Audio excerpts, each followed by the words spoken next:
here and in other parts of the world, we had some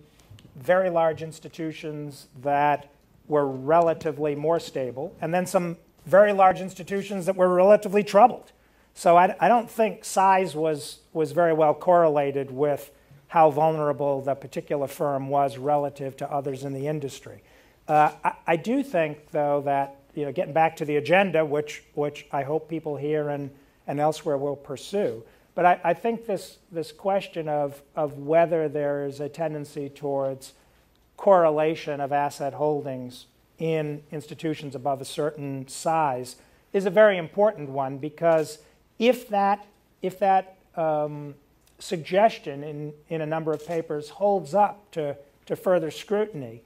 it does tell us that even if a firm is relatively less affected, it is likely to be affected because of the fire sale phenomenon and because of the mark-to-market phenomenon. So you can make points about relative strength, and it was surely the case that some firms weathered it relatively well. But we all know that the system as a whole weathered the crisis only because of extraordinary measures taken by governments in this country and around the world, which, whether or not they were directed at particular firms at particular moments, just change an environment in which